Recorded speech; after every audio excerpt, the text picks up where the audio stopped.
salam damai sahabat Oase Rohani Katolik yang terkasih. Apa kabar Anda? Semoga Anda semua dalam keadaan sehat, penuh sukacita, selalu bersemangat di dalam Tuhan. Di pinggir kali mencari ikan, jangan lupa bawa umpannya. Bapamu tahu yang kalian perlukan sebelum kalian minta kepadanya. Saya Katerina Utami akan bersama Anda dalam Oase Rohani Katolik, edisi hari ini, hari biasa, pekan biasa ke-11. Bersama saya telah hadir narasumber Oase Rohani Katolik, Romo Canisius Rudi Saleh CDD. Mari kita bersama menyapa beliau. Romo, apa kabar Romo Rudi? Baik, salam Mbak Katarina Utami. Salam Romo. Dan juga para pemirsa, pendengar, sahabat Oase Rohani Katolik dimanapun kalian berada. Salam berjumpa kembali, salam sehat, dan juga salam sejahtera. Berkat Tuhan melimpah atas kita semua. 祝大家平安喜乐，愿天主的慈爱丰富赐给你们，阿门。 Amin. 谢谢 Romo. Ya. Baiklah, sahabat Oase Rohani Katolik yang terkasih, kita akan awali acara hari ini dengan doa. Silakan. Baik, mari saudara-saudari yang terkasih, kita hening sejenak bersatu di dalam doa. Dalam nama Bapa dan Putra dan Roh Kudus. Amin. Amin. Allah Bapa kami yang kami muliakan bertata di surga, kami kembali mengucap puji syukur atas anugerah berlimpah yang boleh kami alami di dalam hidup kami. Terlebih, Engkau mengaruniakan kepada kami dengan kesehatan yang prima dan hati yang terbuka untuk senantiasa mendengar sabda-Mu di dalam acara Sahabat Oase Rohani Katolik hari ini. Semoga kami mampu menghidupi sabda-Mu, terutama melalui kata-kata yang kami ucapkan, agar bisa benar-benar kami buktikan dalam karya memuliakan Dikau dan dalam pelayanan kepada sesama. Dan semoga tingkah laku kami merupakan pewartaan kemuliaan-Mu. Sebab Dialah Tuhan dan pengantara kami, yang hidup dan berkuasa bersama Dikau dalam persatuan dengan Roh Kudus, Allah sepanjang segala masa. Amin. Amin. Dalam nama Bapa dan Putra dan Roh Kudus. Amin. Sahabat Oase Rohani Katolik yang terkasih, bacaan liturgi pada hari ini, bacaan pertama dari surat kedua Rasul Paulus kepada jemaat di Korintus. Saudara-saudara, alangkah baiknya jika kalian sabar terhadap kebodohanku yang tidak seberapa. Dan memang kalian sabar terhadap aku, sebab aku cemburu kepadamu dengan cemburu ilahi.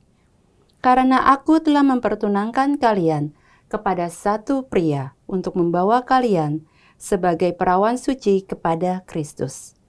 Tetapi aku takut kalau pikiranmu disesatkan dari kesetiaanmu yang sejati kepada Kristus, sebagaimana Hawa diperdayakan oleh ular dengan kelicikannya. Sebab kalian sabar saja, jika ada seseorang datang mewartakan Yesus yang lain daripada yang telah kami wartakan, atau memberikan kepadamu roh yang lain daripada yang kalian terima, atau Injil yang lain daripada yang telah kalian terima. Padahal menurut pendapatku, sedikitpun aku tidak kurang dibandingkan rasul-rasul yang tiada taranya itu. Andai kata aku kurang paham dalam hal berkata-kata, tidaklah demikian dalam hal pengetahuan.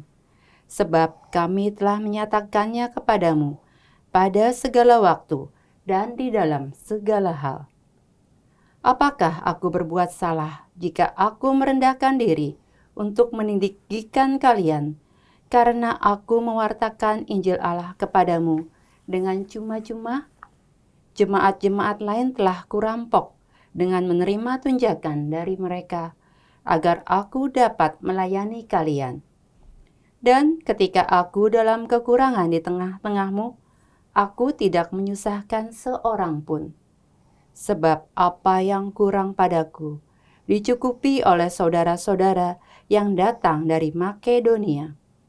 Dalam segala hal aku menjaga diriku, supaya jangan menjadi beban bagimu. Dan aku akan tetap berbuat demikian. Demi kebenaran Kristus dalam diriku, aku menegaskan bahwa kemegahanku itu tidak akan dirintangi oleh siapapun di daerah-daerah Akaya. Mengapa tidak? Apakah karena aku tidak mengasihi kalian? Allah mengetahuinya. Demikianlah sabda Tuhan. Syukur kepada Allah.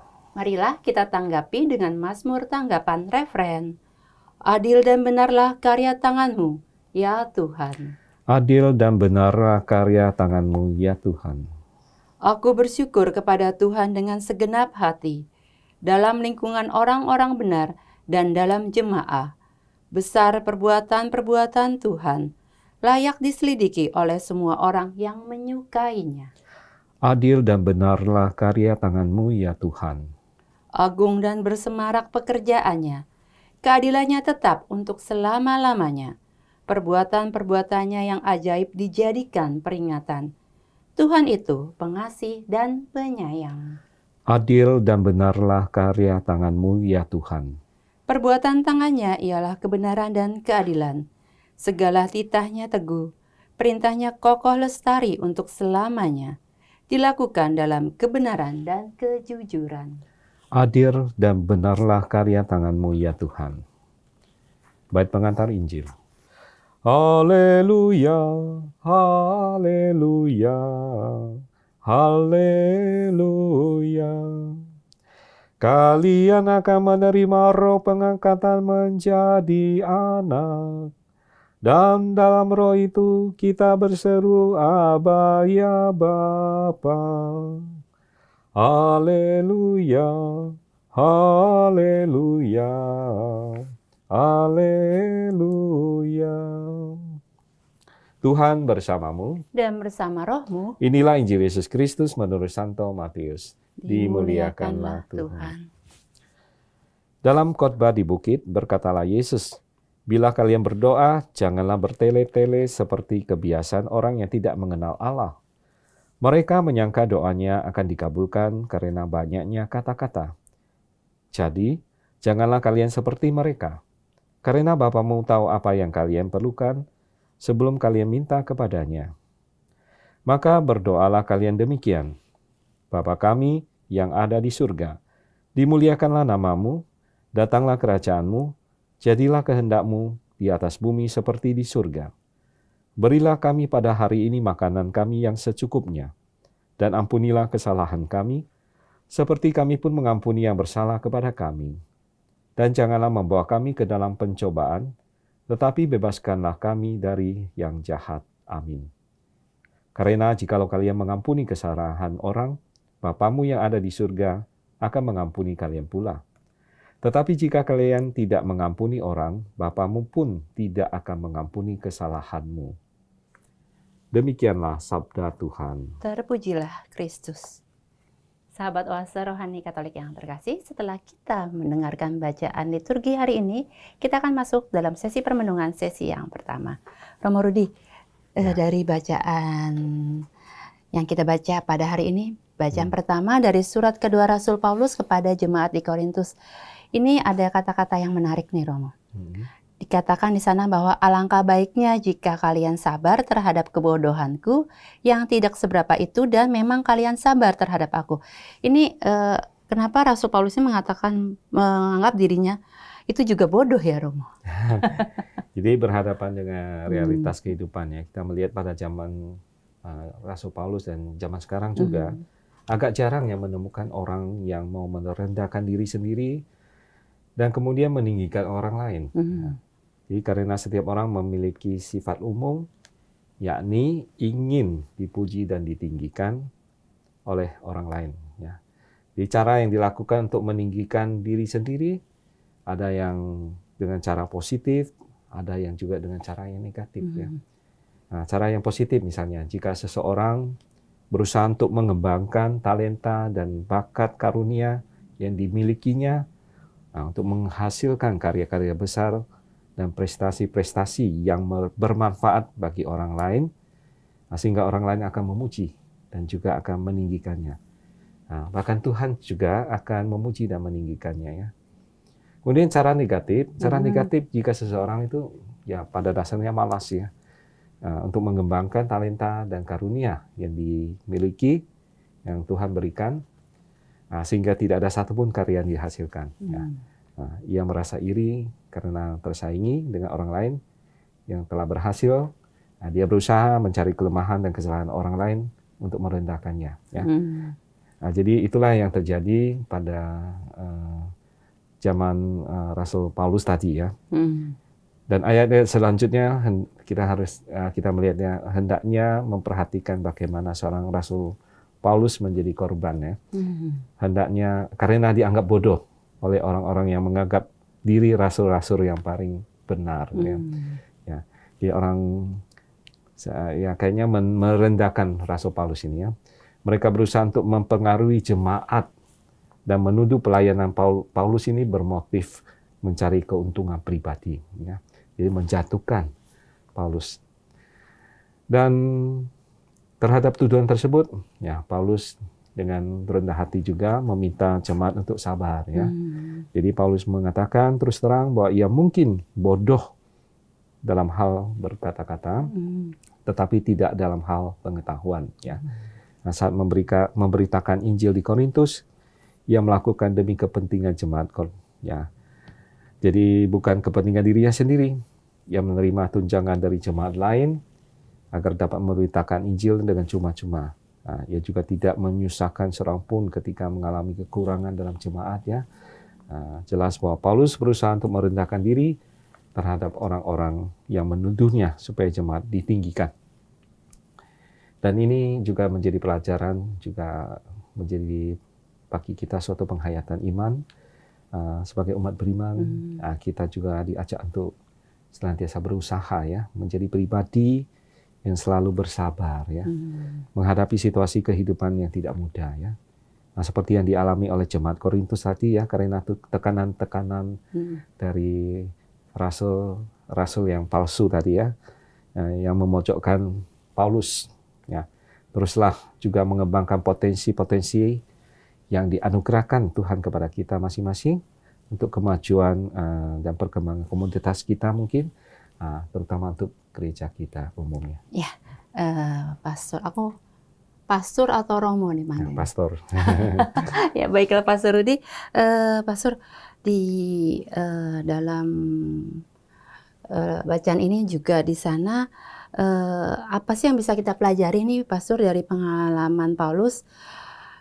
Khususnya ketika Paulus menyinggung tentang munculnya Yesus yang lain atau Yesus palsu. Ya, benar ya. Di dalam perikop 2 Korintus bab 11 ayat 4 dikatakan, sebab kalian sabar saja jika ada seorang datang mewartakan Yesus yang lain daripada yang telah kami wartakan, atau memberikan kepadamu roh yang lain daripada yang telah kalian terima, atau Injil yang lain daripada yang kalian terima ya. Jadi harus berhati-hati. Jadi peringatan mengenai adanya Yesus yang lain ini awalnya sudah didengungkan oleh siapa? Oleh Yesus sendiri ya.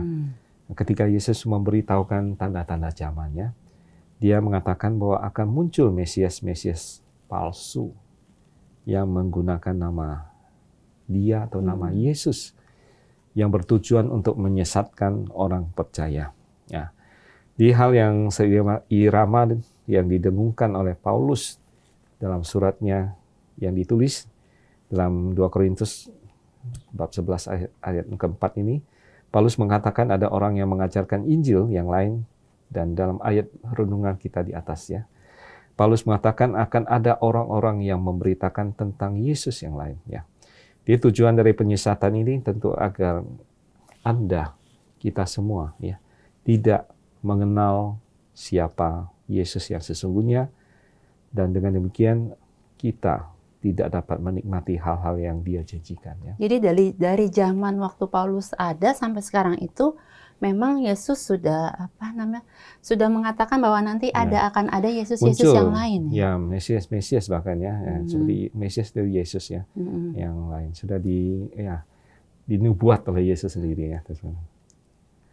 Jadi pada zaman sekarang ini juga kita lihat ya, perkembangan teknologi yang serba canggih ya, dan telah memungkinkan hal-hal tertentu menjadi viral ya dalam hitungan menit ya. Detik malah, Pastor. Detik ya. Sekali tekan ini alat komunikasinya ya, smartphone dan sebagainya ya. Nah, terkadang tanpa kita sadari, kita turut mengambil bagian ya dalam menyebarkan sesuatu yang salah ya. Nah, saya pernah ya membaca status-status yang terkesan ya rohani ya. Seperti dikatakan bahwa menjadi murid Kristus adalah orang yang tidak makan menderita ya. Adalah orang yang sukses, pasti sukses. Ada sakit pasti Yesus sembuhkan ya. Ada masalah, Yesus pasti selesaikan ya. Jadi Yesus ya, semua Yesus yang selesaikan. Nah, kita mungkin pernah melihat juga ada yang mengatakan, memberikan suatu kesaksian ya, bahwa mereka keluar dari penderitaan besar ya, keluar dari ini dan itu karena mengandalkan nama Yesus. Ini apa? Seakan-akan segala masalah penderitaan itu tidak boleh kita alami. Penderitaan tidak boleh dialami manusia ya. Nah, ini saudara yang terkasih, padahal menjadi pengikut Kristus, Yesus sendiri tidak memberikan suatu jaminan kepada kita bahwa kita tidak akan menderita ya, bebas dari masalah. Menjadi pengikut Kristus justru bukan berarti sehat terus dan tidak pernah sakit dan sebagainya. Ya. Kenapa? Yesus sendiri juga sudah memberi contoh kepada kita, dia menderita ya. Nah, maka jika ada seseorang yang menceritakan tentang Tuhan kepada Anda dan Anda bertanya-tanya dalam hati, apakah benar Tuhan seperti itu? Anda dapat mengujinya dengan cara yang sangat mudah, yaitu melihat Yesus sendiri ya, melihat kepada Tuhan Yesus sendiri. Yesus bilang, apakah Yesus mengatakan dia tidak akan menderita? Tidak ya. Yesus sendiri justru mengatakan dia akan menderita kan. Yesus mengalami penderitaan yang sangat mengerikan di kayu salib. Apakah kita sebagai pengikutnya tidak boleh menderita? Ya. Dan Yesus bersama keluarga kudus ya. Justru bayi Yesus yang baru lahir ya bersama Yosef Maria, mereka dikejar-kejar oleh Raja Herodes sambil mereka sampai mengungsi ke Mesir ya. Dan juga mereka ini adalah keluarga yang terberkati sebenarnya, tapi mereka tidak juga ya, bukan berarti bebas masalah, bebas penderitaan ya. Sampai akhirnya Yesus yang dimaksud adalah kita perlu berhati-hati ya dalam hal ini terhadap Injil lain atau Yesus yang lain yang dimaksud oleh Yesus dan Paulus ini ya. Nah, itu artinya kita perlu memiliki pengetahuan yang wawasan yang luas ya tentang Yesus yang benar ya, sumber terbaik untuk mengenal Yesus dan apa dia yang telah lakukan tentu saja dari firman Tuhan, sabda Tuhan dari kitab suci. Ya, terima kasih Pastor Rudi. Menarik ini ya Pastor Rudi bahwa kita sebagai pengikut Kristus bukannya kita hidup tanpa masalah ya. Betul. Bukannya ketika ada teman atau saudara atau kita lihat orang itu menderita lalu kita katakan bahwa dia itu tidak mengenal Kristus, bahwa dia itu tidak beriman, bukan ya Pastor? Ya, tentu saja karena ya inilah bagian dari hidup manusia ya. Hidup di dunia ini yang akan kita hadapi adalah tantangan, penderitaan dan sebagainya ya. Yang tidak bisa kita pungkiri ya. Selama hidup dalam dunia ini yang fana, yang sifatnya sementara, manusia akan mengalami segala penderitaan ya. Ya, tapi pada intinya adalah ketika kita itu percaya kepada Kristus, kita itu percaya kepada firman Tuhan ya. Ya, kita akan tetap bertahan ya begitu. Ya, terima kasih Pastor atas renungannya di sesi yang pertama ini. Nanti kita akan lanjutkan di sesi yang kedua. Baik. Sahabat Oase Rohani Katolik yang terkasih, jangan kemana-mana, kita akan lanjutkan nanti di sesi yang kedua. Tetaplah di tempat Anda.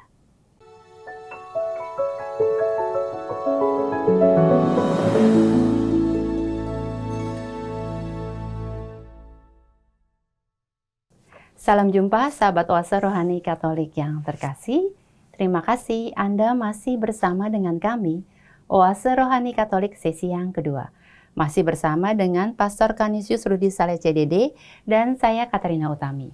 Bagi Anda yang ingin mengirimkan saran atau Anda ingin sharing iman, Anda dapat langsung menghubungi alamat email kami orkkaj2021@gmail.com atau langsung ke nomor telepon kami 0881 0251 334 38. Sekarang mari kita lanjutkan permenungan kita di sesi yang kedua ini.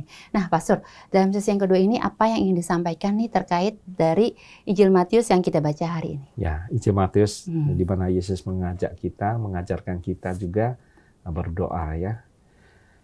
Dan saya ingat pengalaman dulu ya, ada seorang anak tinggal di sekolah, asrama sekolah ya, di asrama sekolah kami. Nah, suatu ketika dalam suatu acara makan bersama ya, anak tersebut diminta untuk membawakan doa. Tapi lucu sekali ya, membawakan doa sebelum makan kan. Jadi anak itu berdoa dengan berkata demikian. Ya Tuhan, Engkau sudah tahu maksud kami. Amin. Jadi mungkin dia terinspirasi dengan satu ayat di dalam Injil Matius hari ini ya. Jadi apa yang dikatakan? Karena Bapamu tahu apa yang kalian perlukan sebelum kalian minta kepadanya. Jadi ya udah, Papa, ya Tuhan Engkau sudah tahu maksud kami ya. Jelas, padat, singkat ya, Pastor. Amat singkat dan padat.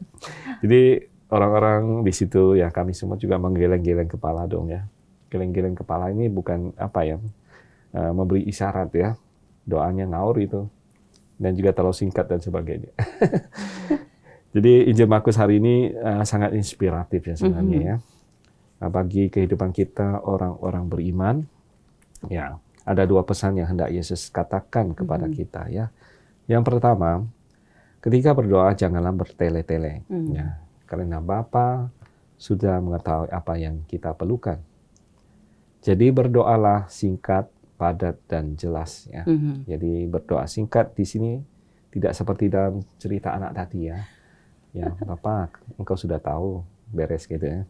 Tapi lebih kepada penghematan kata-kata dan juga agar tidak terkesan curahan hati atau curhat kepada Tuhan. Ya.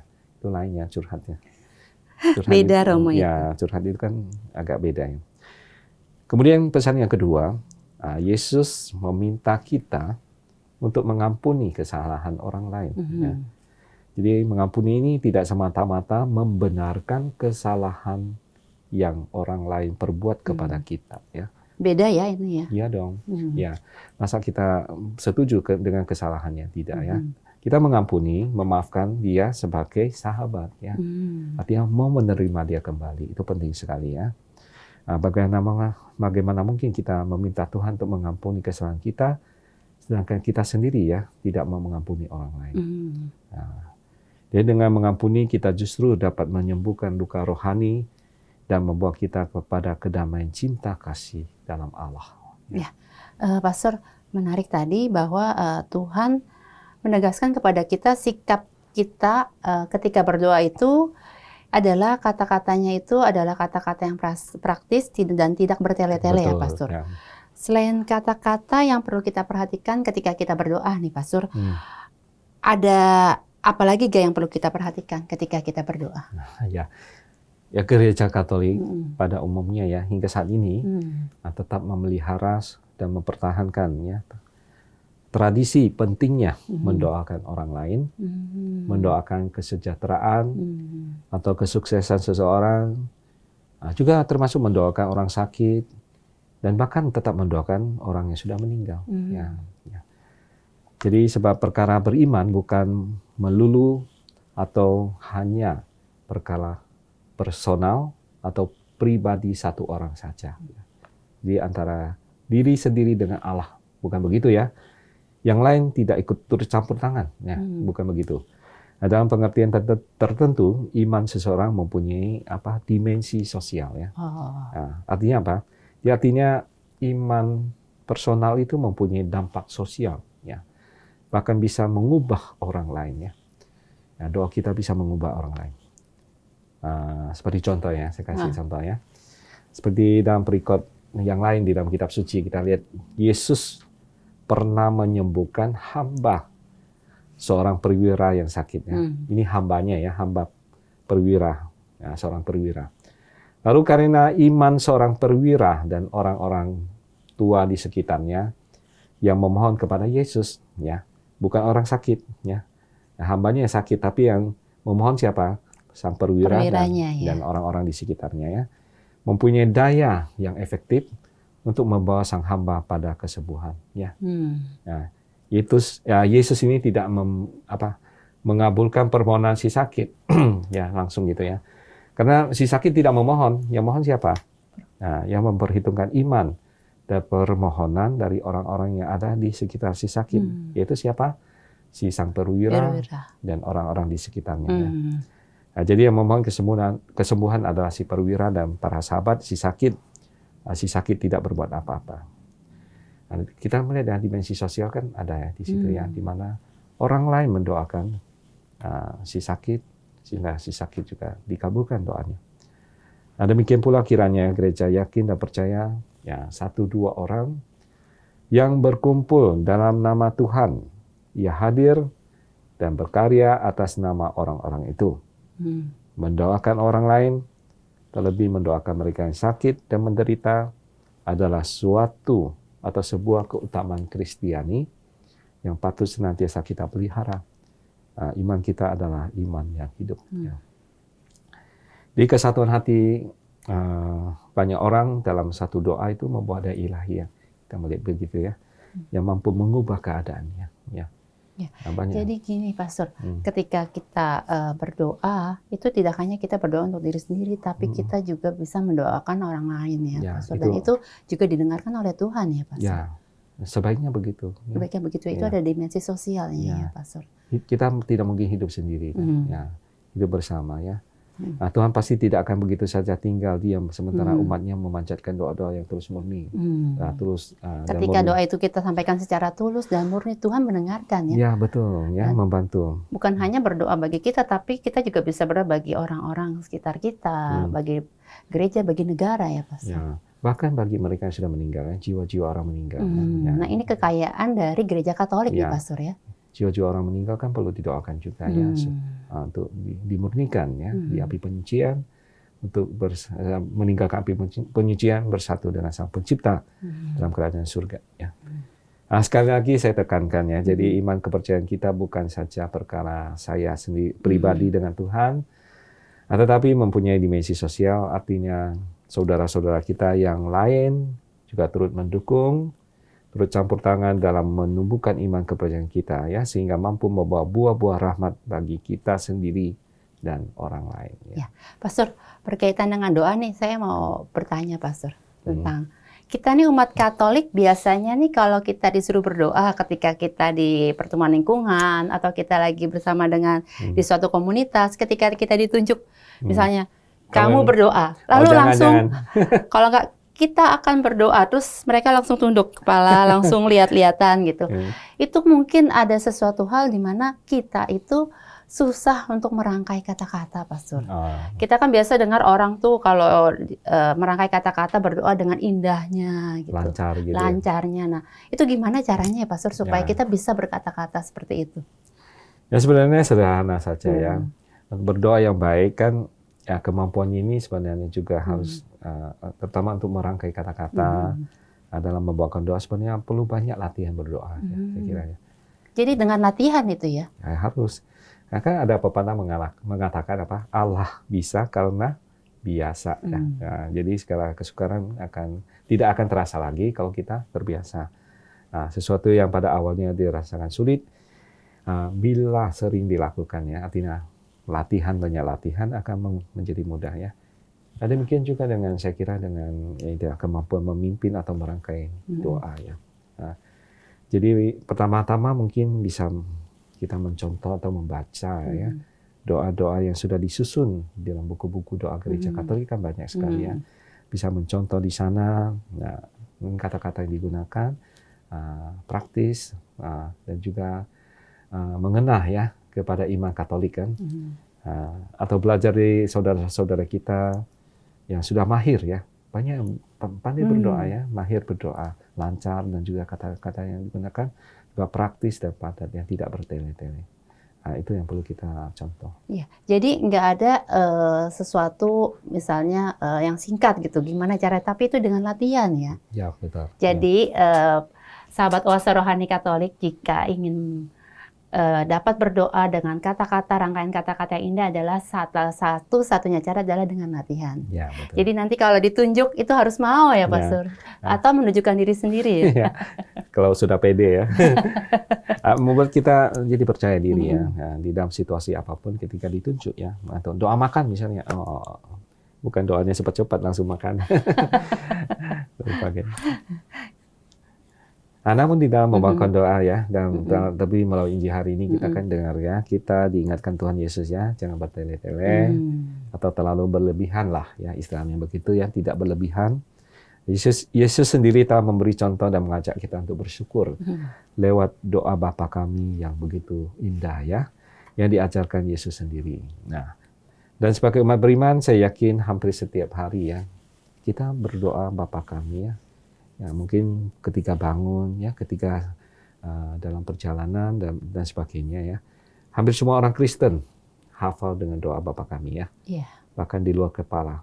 Percaya nggak, keponakan saya baru 3-4 tahun itu bisa berdoa dengan lancar doa Bapa kami. Ya. Luar biasa. Karena begitu seringnya berdoa sampai kita ini ya Hafal anak-anak ya. Ya, maka otomatis kadang-kadang doa ini kita daraskan begitu saja tanpa menghayati dan memahami maknanya lagi. Oh iya. Nah, jadi karena terlalu sering, jadi kita kurang memahami kata-kata demi katanya ya, Pastor.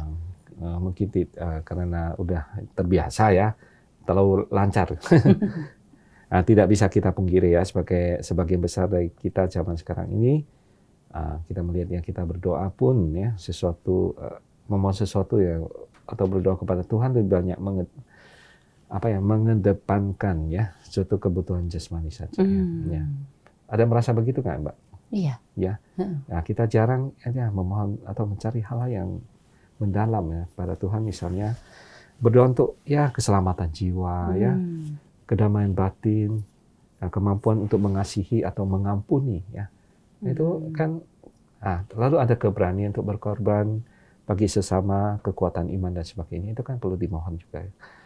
Hari ini kita lihat ya, kita semua kembali diingatkan oleh Tuhan Yesus, ketika kita berdoa, harus selalu berfokus pada kesadaran akan kepenuhan ya, batin dan jiwa kita ya.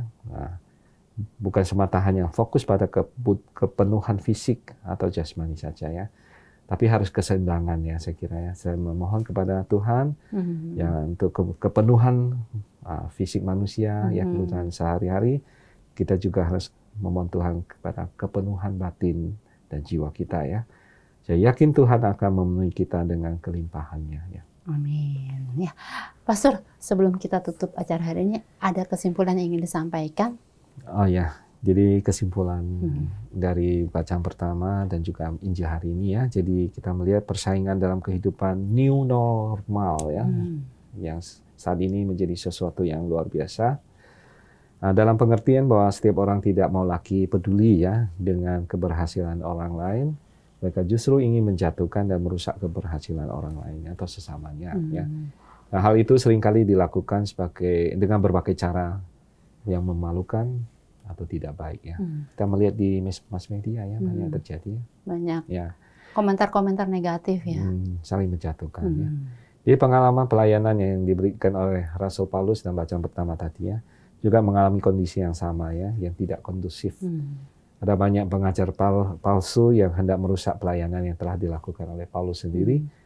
Oleh sebab itu Rasul Paulus kembali menegaskan ya, ada dua hal. Yang pertama, dirinya bersyukur karena mempunyai kesempatan untuk mengingatkan kepada jemaat di Korintus akan bahaya para pengajar palsu. Jadi supaya tidak terbuka sebuah kesempatan yang dapat merusak pelayanan yang sudah dikerjakan oleh Paulus ini ya.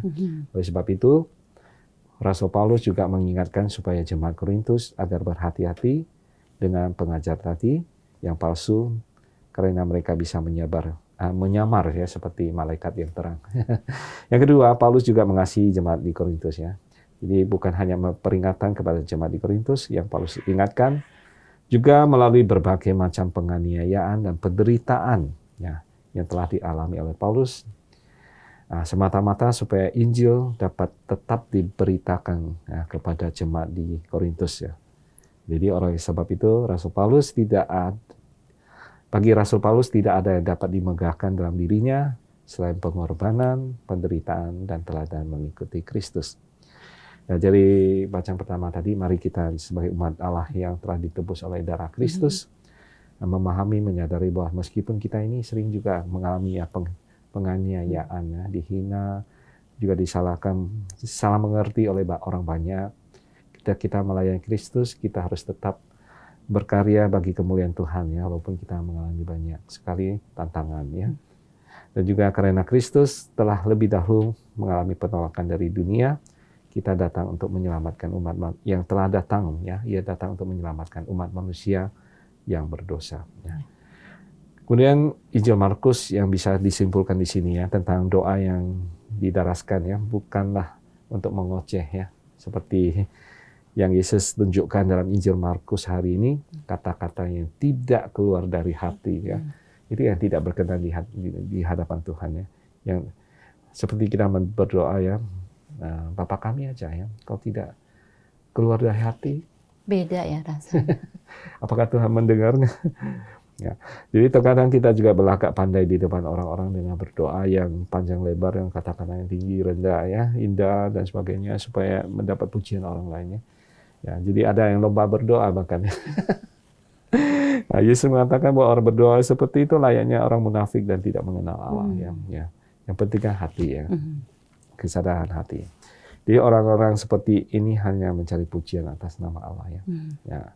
Namun lewat Injil hari ini, saudara-saudara yang terkasih, Tuhan mengajarkan kepada kita bagaimana caranya berdoa ya. Doa yang baik adalah dengan tidak bertele-tele.